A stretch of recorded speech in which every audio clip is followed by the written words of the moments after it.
पैदा हुए हैं, ये 5 तत्व के 25 प्रकृतियों से 5 तत्व से ये स्वतंत्र रूप से पैदा हुए। इनका पंचीकरण नहीं हुआ, देवताओं इनका पंचीकरण नहीं हुआ है।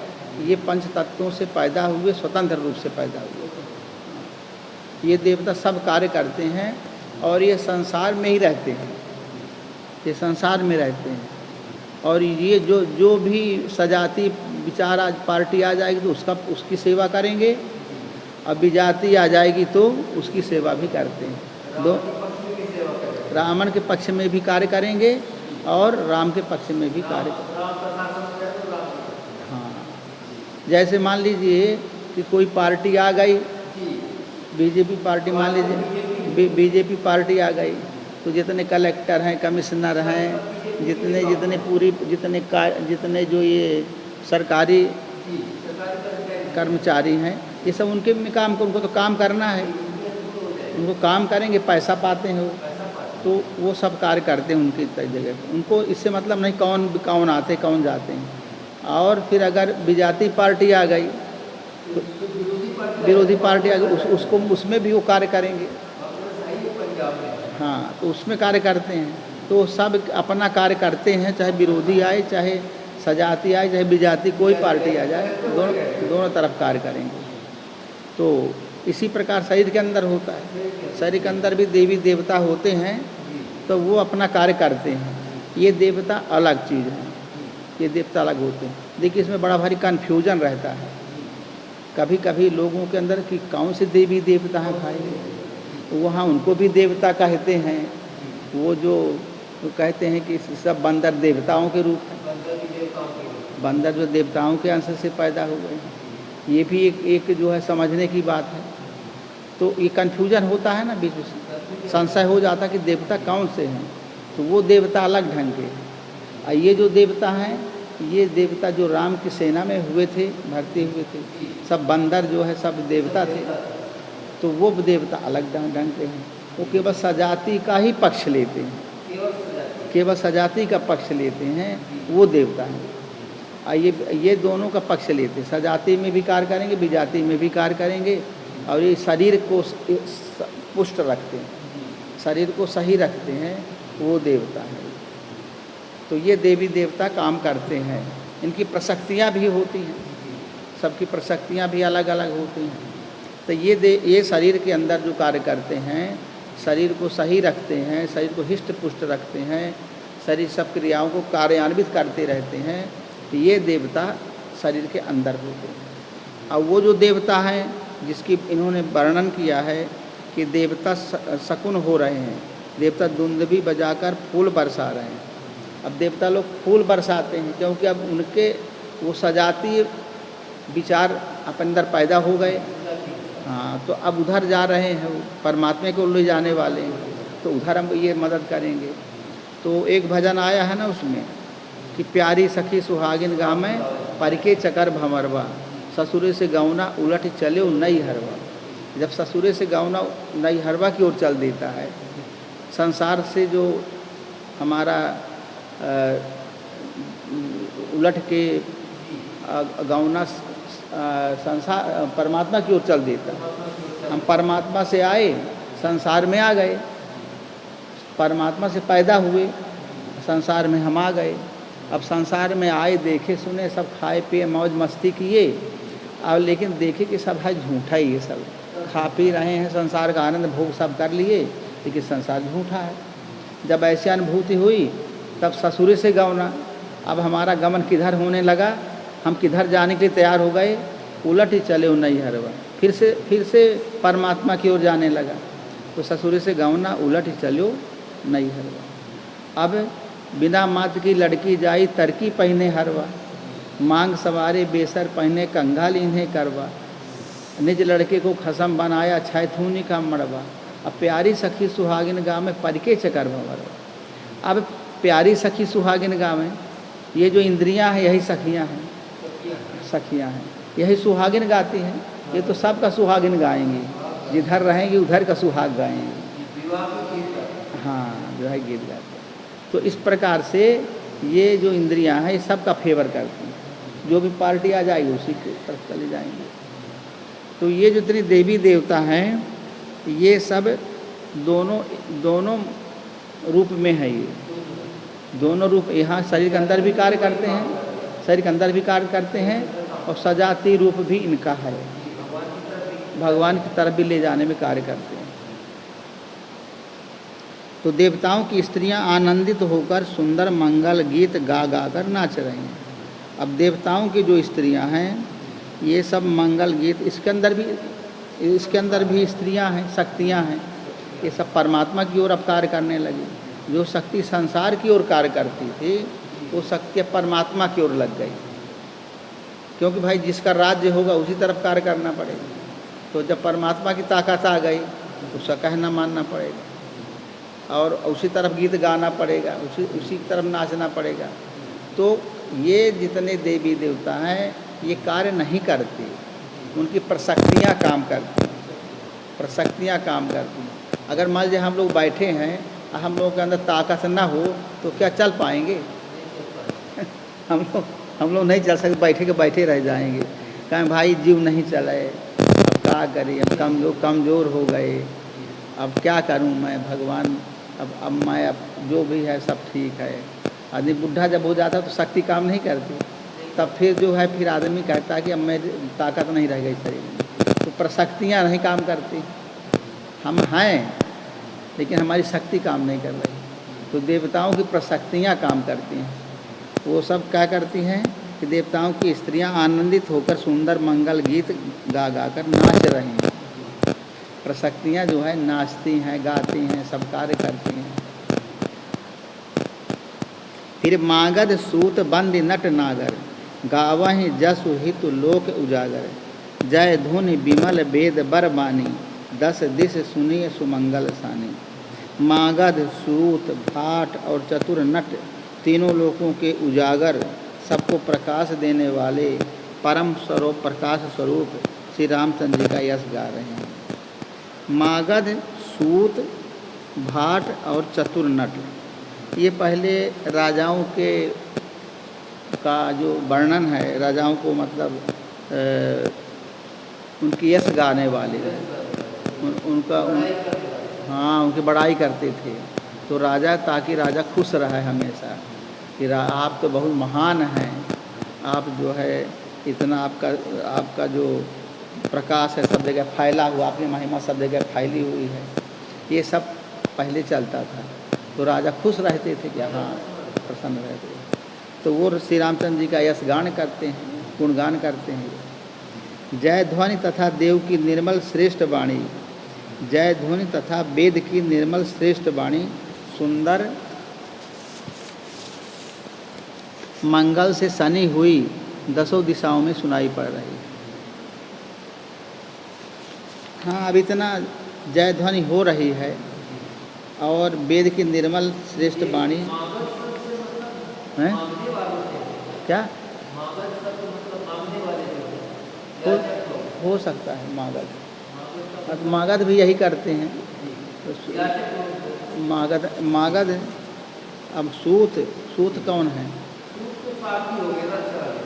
सूत अब बंदी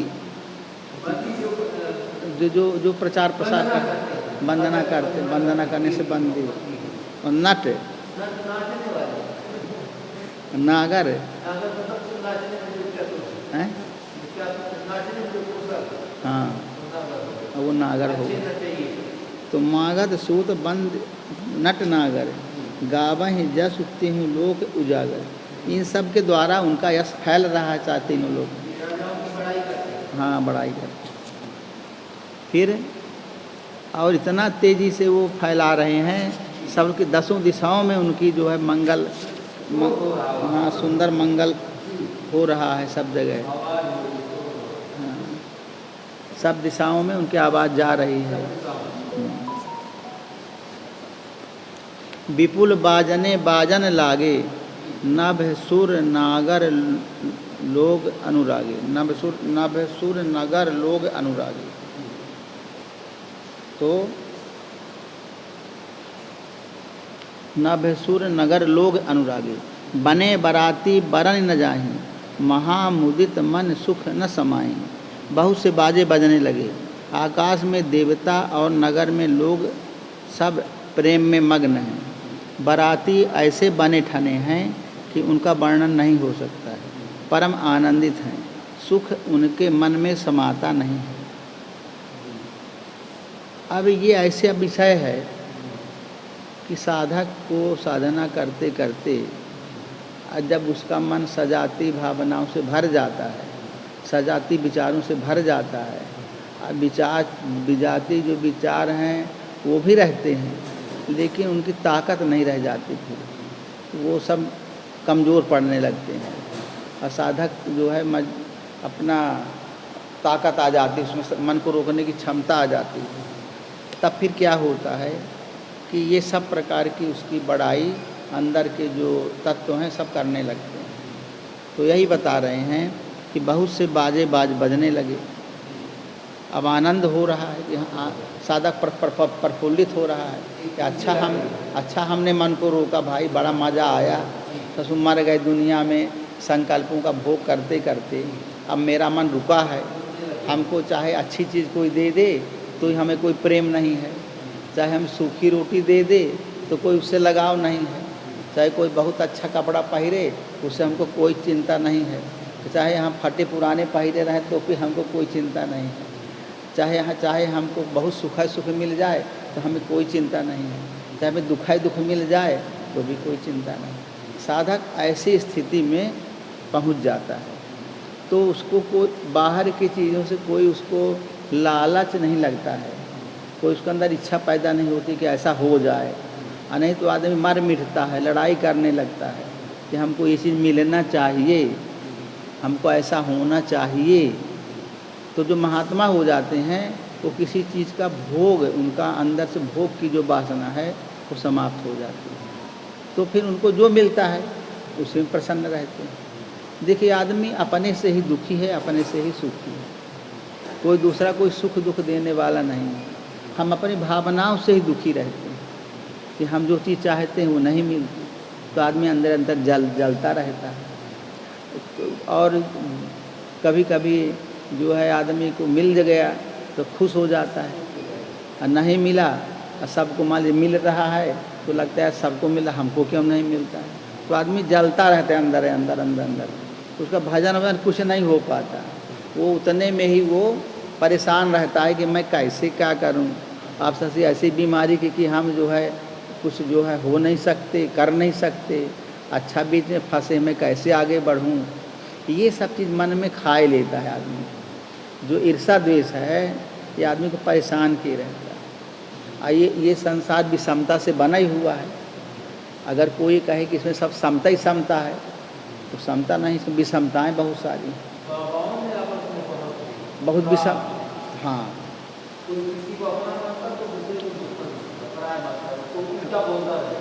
विषमताएँ बहुत हैं। वो विषमताएँ मनुष्य को हर समय छेदती रहती हैं कि हम भी ऐसे कैसे हो जाएं। अब हम सब छोड़ के आए कि हमको कुछ नहीं चाहिए, और कुछ नहीं चाहने के बाद भी मन में नाना प्रकार के संकल्प बने, नाना प्रकार की विषमताएँ बने। अब उन विषमताओं को कैसे हम हल करें, और उस विषमताओं को हल करने का तरीका क्या है?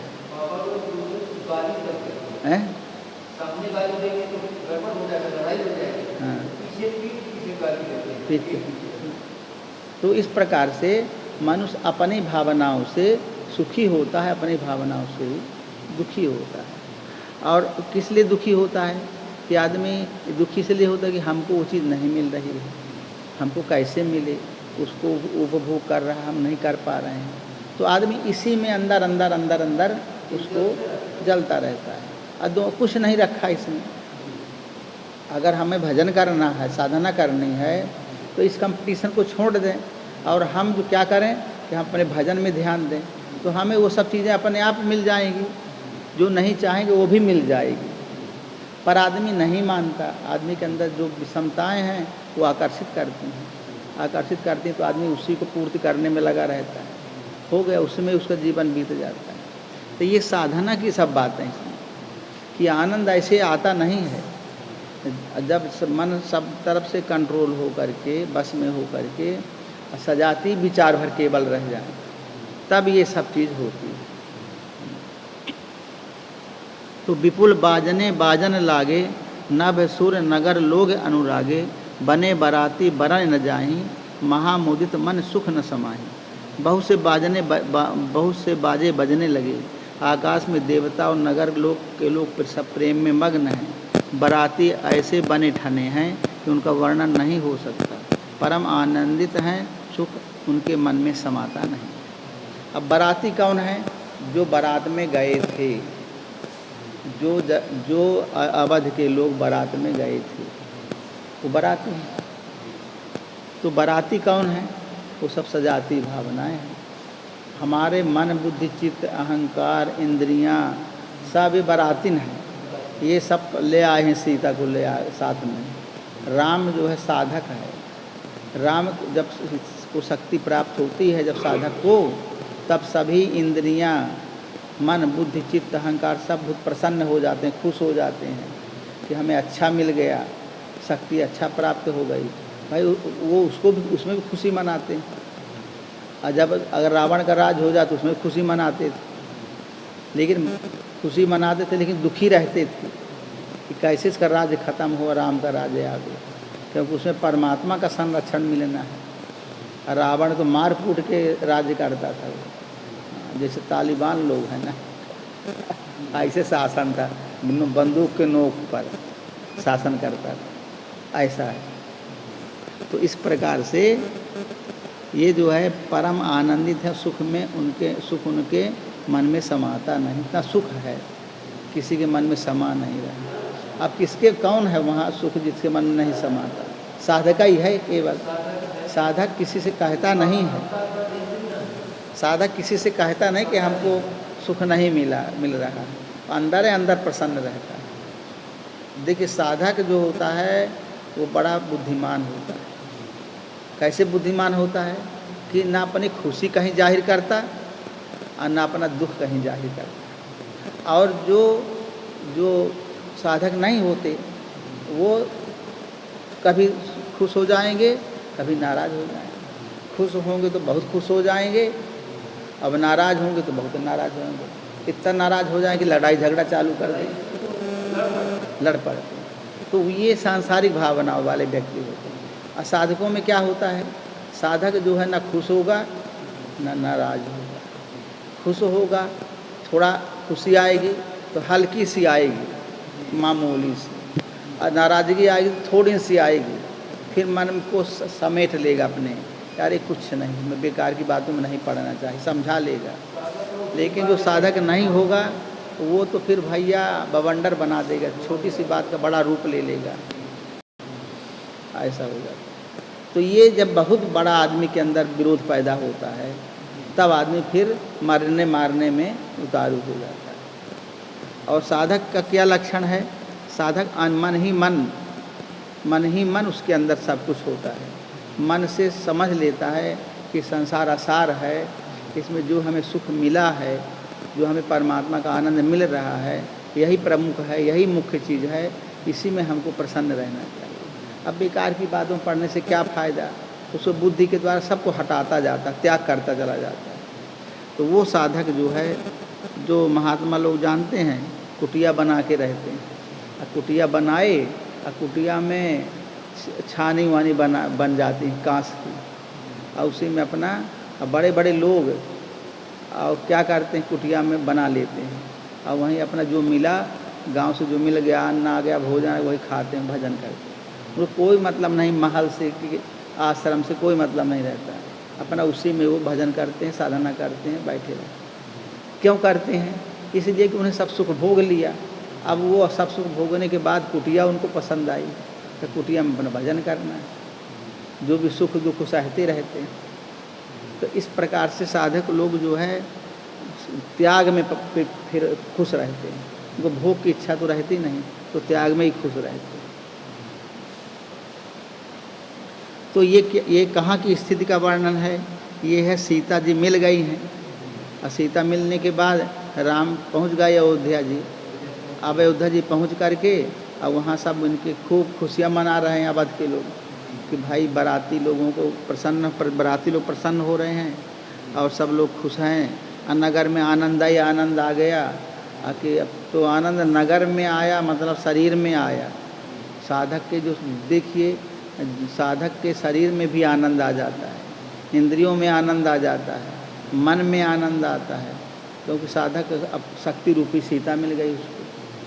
साधक के अंदर शक्ति पैदा हो गई, ऐसी शक्ति पैदा हो गई है कि जो अब जिससे उसको बड़े राक्षसों से लड़ने में मदद मिलेगी। बड़े राक्षसों से लड़ना है, अभी अंदर राक्षस बैठे हैं, वो जड़ हैं, वो इतना राक्षस बड़े राक्षस हैं कि फिर पूरे सृष्टि को तैयार कर सकते हैं, इतने बड़े राक्षस बैठे हैं। तो अभी शक्ति क्या काम करेगी? साधक को उन राक्षसों को मरवाने में मदद करेगी, इसलिए पैदा हुई। सीता ना होती तो राम कुछ नहीं कर सकते।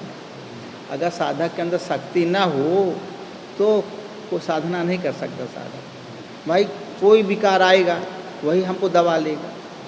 शक्ति रहती है तो हम उसको उन विकारों को मारने में सक्षम होते हैं।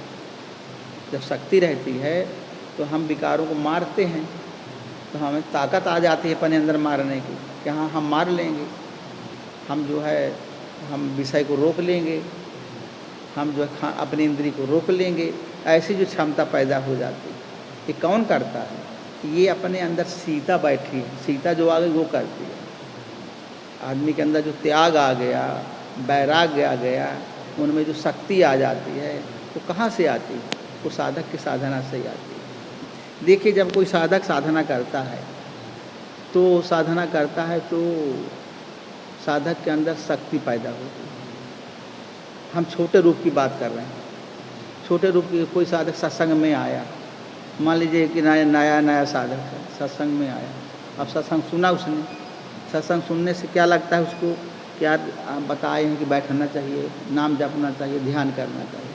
तो साधक के अंदर सत्संग सुनने से क्या हुआ? मन में उसका प्रभाव पड़ा। जब मन में प्रभाव पड़ा तो उसको सोचेगा ना कि हम भजन करें। जब अकेले में जाएगा तो सोचेगा यार बताए हैं तो हम अभ्यास करें। तो सत्संग का प्रभाव है। अब सत्संग का प्रभाव पड़ा, शुरू कर देगा साधना करना, भजन करना चालू कर देगा। आप जब करने लगेगा तो उसके अंदर ताकत पैदा हो जाएगी, एनर्जी पैदा हो, चाहे कमी मात्रा में पैदा हो। तो वो जो आत्मा की शक्ति है वो भजन की ओर ले जाती है। जो आत्मा की में जो शक्ति, आत्मा का जब पावर बढ़ता है तो हमें किधर ले जाएगा? भजन की ओर ले जाएगा। और जब संसार का पावर बढ़ता है तब माया की। तो जब मान लीजिए आप भजन कर रहे हैं, साधना में लगे हैं, अगर मन बहुत बहिर्मुखी होता है, बहुत संसार में जाता है, तो सोचेंगे यार अब नहीं भजन में मन लगता, चलो ठीक है कल देखा जाएगा। मन जो है संसार का प्रभाव मन पर पड़ गया तो मन भजन में लगता ही नहीं, तो सोचते नहीं लगता तो हटाओ देखा जाएगा। और अगर हमने साधना किया, साधना में रत हैं, लगे हुए हैं साधना में, और संसार के पदार्थों को हम ज़्यादा महत्व नहीं दे रहे हैं, इतना ही महत्व देते जितना मामूली सा, जितने हमारा काम चल जाए उतने में फिर उसका मन भगवान के भजनों में ही लगेगा। ये तो उस माया की शक्ति जब बढ़ जाती है तो हमारे भजन को रोक देती है, यही काम करती है। शक्ति हमारे भजन को आगे बढ़ने नहीं देगी, रुकावट करेगी। और जब परमात्मा की शक्ति बढ़ेगी तब भजन में लगाएगी। हाँ, तब आदमी को लगेगा कि यार थोड़ा और बैठ लेते, अभी कहाँ उठने का मन नहीं पड़ता है, चलो नाश्ता का टाइम हो गया है, हो गया जाने दो, हम बैठे हैं तो बैठेंगे, फिर नाश्ता हो जाएगा, बाद में मिल जाएगा तो मिल जाएगा। रसोई घर वाले खुश हो गए तो दे ही देंगे, न खुश हो गए तो चलो कोई बात नहीं। तो क्या होता है, आज माया की शक्ति जब बढ़ जाती है तो साधक का मन भजन में लगने लगता है, आज बढ़ता मन में और गहराई में जाने लगता है। और जब माया की ताकत बढ़ती है तो हमारा भजन में मन लगा हुआ मन भी उचट जाता है कि चलो यार वो काम पड़ा है करना, फिर देखा जाएगा। ये दोनों की लड़ाई हमेशा चलती रही। तो अभी यहाँ पर राम साधक हैं और उनको शक्ति प्राप्त हुई, सीता रूपी शक्ति प्राप्त हुई। और सीता रूपी शक्ति ऐसी शक्ति है जो एक बड़ी शक्ति है, छोटी मोटी शक्ति नहीं है। जैसे मान लीजिए कि आपको यदि बहुत बड़ी पावर मिल जाए, ऐसी शक्ति मिल जाए कि जिससे आप कोई काम कर सकें, इतनी शक्ति मिल जाए तो वह हमारा कुछ काम करेगी ना शक्ति। और छोटी मोटी शक्ति क्या काम करेगी, कुछ काम नहीं कर पाएगी। तो ऐसी शक्ति मिली है कि राम अब जो है राक्षसों को मारने में, अंदर जो राक्षस बैठे अपने शरीर के अंदर, उनको मारने में सक्षम होंगे। अभी हम बाहर के शत्रुओं को हराने में लगे थे, अब वो बाहर के शत्रुओं को हराते हराते अब हम अंदर प्रवेश करेंगे तो अंदर के शत्रुओं को हम मारेंगे। वो शक्ति सीता के मिलने पर प्राप्त होती है। सीता के मिलने के पहले वो शक्ति नहीं मार सकते हैं, क्योंकि वो अंदर बैठे हैं, बहुत खतरनाक है वो। तो फिर पुरबासिन तब राय जो जोहारे, देखत राम ही भय सुखारे, करहि निछावर मनगन चीरा, बारी बिलोचन पुलक शरीरा। तब अयोध्या वासियों ने राजा को जोहार की माने राजा का वंदना किया। श्री रामचंद्र जी को देखते ही वे सुखी हो गए। सब मणियाँ और वस्त्र निछावर कर रहे हैं, नेत्रों में जल भरा है और शरीर पुलकित। तो जो पूर्ववासी लोग हैं, जो पूर्व में रहने वाले माने शरीर के अंदर रहने वाले जो सब हैं, इंद्रियां हैं, मन है, बुद्धि है, चित्त, अहंकार और जो देवी देवता सब हैं, स्थूल शरीर, सूक्ष्म शरीर, कारण शरीर के, सब जो है खुश हो गए देखते राम कि अब राम राजा हो गए हैं, राम जो है ये आ गए हैं। तो ये अब ये परब्रह्म परमात्मा है। साधक जो है देखता है कि अब हम जो साधना कर रहे हैं वो परब्रह्म परमात्मा को दिलाएगी। देखिए साधक परब्रह्म परमात्मा ही है, लेकिन चूँकि अज्ञान उसके अंदर बैठा हुआ है, इससे परमात्मा भी बन नहीं पा रहा है, लेकिन जानता है कि मैं परब्रह्म परमात्मा हूँ, जो ज्ञान है अंदर से। तो इसलिए इंद्रियां सब सुखी होती हैं। जिस साधक के अंदर ये लक्ष्य बनता है कि मैं ही परब्रह्म परमात्मा हूँ और उस लक्ष्य को प्राप्त करना चाहता है, उसको जो है सब देख के प्रसन्न हो जाते हैं। और जो साधक ये लक्ष्य रखता है कि मैं परब्रह्म परमात्मा नहीं हूँ, मैं अन्य कुछ हूँ, उसके अलावा अन्य जो होगा वो संसार की वस्तुओं, संसार के पदार्थों को चाहने वाला होगा, उसको फिर उतना पसंद नहीं करेंगे, वो ऐच्छिक हो जाएगा, इच्छा वाला हो जाएगा। तो इसी प्रकार से रामचंद्र जी को देखते ही सब सुखी हो गए, क्योंकि ये साधक जो है शक्ति को प्राप्त कर लिया, इसने सीता रूपी शक्ति को प्राप्त किया, इसलिए ये परब्रह्म परमात्मा को प्राप्त करने के योग्य है। परब्रह्म परमात्मा ये साधक बन जाएगा एक न एक दिन। इसने बहुत बड़ी शक्ति को प्राप्त किया। और शक्ति को जो साधक प्राप्त करता है तो अपने ही कर्मों से प्राप्त करता है, अपने ही साधना से प्राप्त करता है, अपने ही पुरुषार्थ से प्राप्त करता है। कहीं कोई पुरुषार्थ देता नहीं है, अपने पुरुषार्थ से। साधक को पुरुषार्थ करना पड़ता है, तब शक्ति प्राप्त होती है। पुरुषार्थ क्या है? पुरुषार्थ यही है कि विषयों का त्याग करना, वैराग्यवान होना, गुरु की आज्ञा का पालन करना, आश्रम के सब नियमों का पालन करना, यही गुण है। अब वो ऐसा गुण थोड़ी कि कोई हड़ुआ कुदारी लेके चला आवे या उसमें कोई बहुत बड़ी विशेषता हासिल कर ले। नहीं, साधकों का पुरुषार्थ यही है, त्याग होना चाहिए हर। हाँ, जितना त्याग होगा उतने साधक की क्षमता बढ़ती चली जाएगी। त्याग होगा, वैराग्य होगा, और ये मन से होना चाहिए। मन से हो, जब मन से कोई इच्छा पैदा न हो, यही सब तो होता है साधक के पास, तब वो शक्ति प्राप्त होती है। तो अयोध्या वासियों ने राजा को जोहार की। श्री रामचंद्र जी को देखते ही वे सुखी हो गए। सब मणियाँ और वस्त्र निछावर कर रहे हैं, नेत्रों में जल भरा, प्रेमाश्रुओं का जल भरा है और शरीर पुलकित हो गया। अब वो जो मन के अंदर जो पुलक होने की, प्रसन्न होने की जो क्षमता है, जो योग्यता आई है, उसको वो अब शरीर में भी दिखने लगती है, शरीर में दिखती है। जो साधक होगा वो अलग ढंग से दिखाई पड़ेगा, उसकी वृत्तियाँ, उसका स्वभाव, उसके कर्म, उसका रहने अलग ढंग की होगी। और जो साधक शक्ति नहीं प्राप्त किया रहेगा, जिसका मन वशीभूत नहीं होगा, वो चाहे कितना भी बाहर से सफाई दिखाए लेकिन वो अलग ढंग का होगा, क्योंकि उसका अंदर से प्रलोभन रहेगा, संसार के प्रति आकर्षण रहेगा, इसलिए अलग ढंग का उसका स्वरूप रहेगा।